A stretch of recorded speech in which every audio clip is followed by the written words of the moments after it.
కొమ్మాల గ్రామం మండలం జాజిరెడ్డిగూడ మండలం సూర్యాపేట జిల్లా. అది కొమ్మాల గ్రామం. ఉప్పలయ్య నా పేరు, కుంటిగొర్ల ఉప్పలయ్య. కేటీఆర్ని నిన్న అరెస్ట్ చేస్తామని అన్నారు. తీసుకుపోయారు. ఏసీ వచ్చింది, ఈడీ వచ్చింది, విచారణకు పంపించారు. విచారణ పంపిస్తే 7 గంటలు 8 గంటలు కూర్చోబెట్టారు కేటీఆర్ సార్ని. ఏం అడిగారు?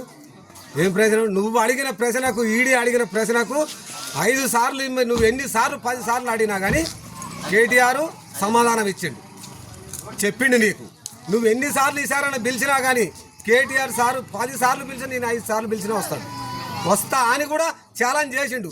నీకు దమ్ము ధైర్యం ఉంటే నువ్వు పబ్లిక్లో పెట్టు, నువ్వు అసెంబ్లీలో పెట్టవని చెప్పిండు రేవంత్ రెడ్డి. రా మన ఇద్దరం కూర్చుందాయి, మొత్తం వీడియో మొత్తం మన టీవీ ఛానల్ పెట్టు, కూర్చొని మాట్లాడదాయి. నిజమేందో అబద్ధమేందో మనకు ప్రజలే చూస్తారు, రాష్ట్ర ప్రజలు చూస్తారు. నువ్వేందో నేనేందో నిజమనేది ప్రజలకు తెలవదా కదా. నువ్వు అబద్ధం మాట్లాడి ఇది మాట్లాడి కేటీఆర్ని ఇది ఇట్లా అది అట్లా 55,000 కోట్లు అక్కడ చేసిండు ఇక్కడ చేసి నువ్వు చేయి. అక్కడ ఉన్నది వాళ్ళు చెప్తుర్రు, వాళ్ళు మా అకౌంట్లోకి వచ్చినాయని వాళ్ళు చెప్తుర్రు. కేటీఆర్ కూడా డేర్గా చెప్పిండు, తప్పు చేయలే కేటీఆర్. ఏం తప్పు చేసిండు? నువ్వు చేస్తున్నావు తప్పు. కేటీఆర్ కాదు తప్పు చేసేది, కేసీఆర్ కాదు తప్పు చేసేది. ఎన్ని రోజులు కడుపులో పెట్టుకొని చూసుకున్నారు రైతుల వాళ్ళు రాష్ట్రాన్ని. ఇలా హైదరాబాదు ఇలా ఎట్లా చేసిండు కేటీఆర్, ఏ విధంగా చేసిండు? శ్యామలమైంది ఇలా హైదరాబాద్. ఇలా ఊర్లు కూడా చిన్న రైతు పెద్ద రైతు బాగుపడాలని కేసీఆర్ సారు అందరికి ఇచ్చిండు రైతు బాధ. ఏ ఒక్క గుంట పోకుండా ఇచ్చి మంచిగా ఆదుకోండి. కేటీఆర్ హైదరాబాద్ని శ్యామలం చేసిండు. ఈయన ఉండా?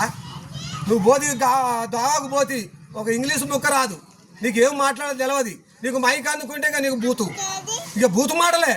ఇక అంతకన్నా ఎక్కువనైతే ఏం లేదు ఇక రేవంత్ రెడ్డికి. ఇక అది మాట్లాడు మాత్రం వస్తుంది, ఇక అంతకన్నా ఎక్కువ ఏం రాదు. కూర్చొని మాట్లాడమని చెప్పాడు కేటీఆర్. సవాల్ ఇచ్చిండు, నువ్వు రా. హరీష్ రావు కూడా చెప్పిండు, నువ్వు ఎక్కడ ఫిక్స్ చేస్తావో చెయ్యి, నువ్వు డేట్ నువ్వే చెయ్యి, నువ్వు టైం నువ్వే చెప్పు, నేనే కారు తోలుతా, పోదా మూసి.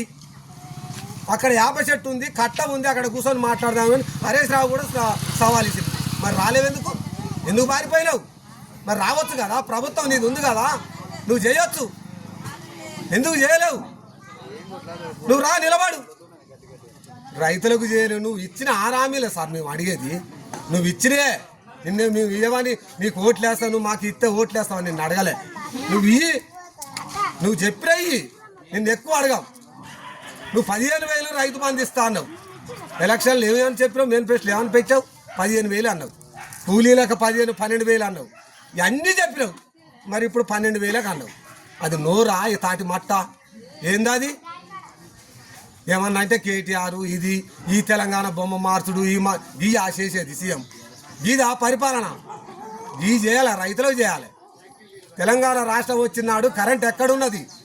ఎక్కడ పోయి ఎక్కడున్న కరెంటు, ఎక్కడున్న రాష్ట్రం, ఎక్కడున్న నీళ్లు?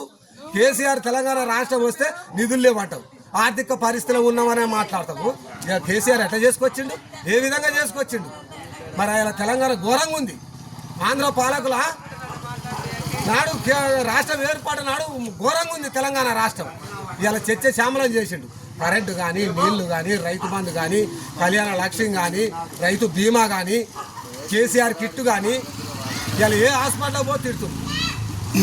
ఇలా కేసీఆర్ ఉన్నాక ఎట్లా చేసుకొచ్చిండు? ఇవన్నీ గుర్తులేవా? కేసీఆర్ ఆనవాళ్ళు తీసేస్తావు. ఏం తీసేస్తావు? నీ మొఖం తీసేస్తావా? ఇప్పుడు నువ్వు కూర్చోలేదు ఎక్కడిది? ఇవన్నీ కేసీఆర్ ఆనవాళ్ళు కాలేజీ మనం తీసేస్తావా? ఇలా 33 జిల్లాలు చేసిండు కేసీఆర్, తీసేస్తావా?